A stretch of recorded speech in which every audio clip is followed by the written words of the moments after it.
Capacitismo é discriminação com a pessoa com deficiência, né? De forma bem básica. É isso. Quando você discrimina a pessoa com deficiência. E aí, como que a gente faz isso? Né? O capacitismo ele acaba sendo muito estrutural também. Né? Então, as pessoas acreditam que... Qual é a forma de se comunicar que nós temos? Nós estamos aqui falando. Né? Eu estou falando, vocês estão me entendendo. E quando uma pessoa não consegue se comunicar de forma oral, nós, na nossa limitação, já julgamos aquela pessoa, achando que aquela pessoa não está entendendo, que aquela pessoa não está compreendendo. Então, eu limito aquela pessoa ao meu entendimento. Ao meu entendimento que é limitado. O meu entendimento é limitado. Né? Então, o capacitismo é quando você discrimina a pessoa com deficiência, minimizando a sua ideia. Né?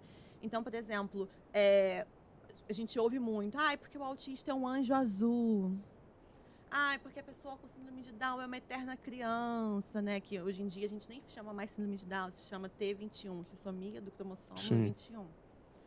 E você vai infantilizando a pessoa com deficiência, então a pessoa com deficiência ela não tem direito a ter desejos sexuais, ela não tem direito a namorar, ela não tem direito a casar, ela não tem direito a trabalhar, porque ela é resumida ali naquele papel de anjo, de criança, eternamente. Então, o capacitismo é quando você discrimina essa pessoa, quando você coloca essa pessoa à margem daquilo, do papel social que ela pode ocupar. Né? E quando você minimiza ela, enfim, infantiliza. Né? E aí existem diversos tipos de capacitismo, como eu falei, quando a pessoa é adulto e você age com a pessoa como se fosse uma criança, né? Então, por exemplo, tem um grupo de pessoas com T21 andando, ali as crianças. Não são crianças, são adultos, né? Ou na escola, quando a pessoa com T21 ou, enfim, uma pessoa com deficiência intelectual está numa sala de ensino médio, mas a professora dá um desenho para desenhar. E é isso. Por que a pessoa limita?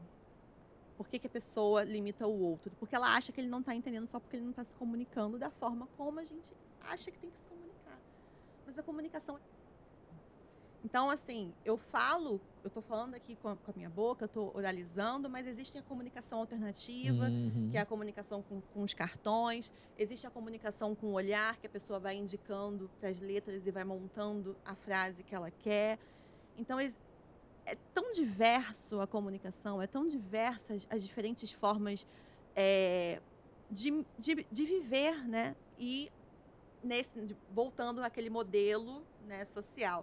Quem não se encaixa nesse modelo social, quem não fala com a boca, quem não enxerga com os olhos, quem não está nesse padrão, a gente exclui. Tá fora. Tá fora. Aliás, a produção tem um outro gráfico também para a gente mostrar sobre essa diferença da exclusão, da segregação, integração, inclusão.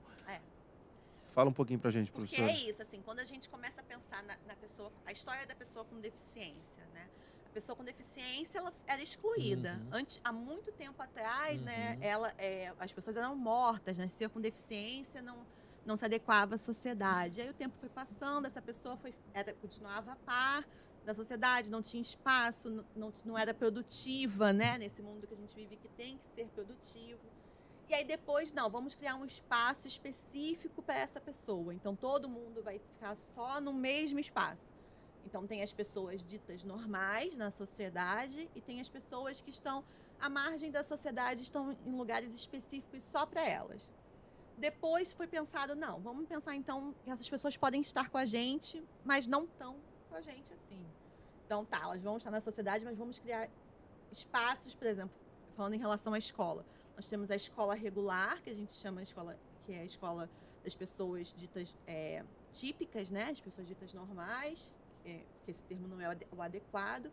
E tem uma sala especial, e na sala especial estão as pessoas com deficiência. E hoje em dia o conceito de inclusão, que é o que a gente entende que as pessoas elas têm que estar onde elas querem estar, né? E que a escola tem que ser um espaço, sim, para todos e todas. E aí aquilo que a gente estava falando lá no início, a escola que a gente tem hoje, com 40 estudantes na sala, com um professor sozinho. Não, complicado, a gente tem que repensar o que é a escola, o que é a educação. E aí, gostou desse corte? No episódio completo, nós falamos sobre educação inclusiva. E ficou incrível, né, Paulo? Incrível, inclusive convidar você a se inscrever no canal, ativar o sininho para ficar ligado nas próximas. Tchau!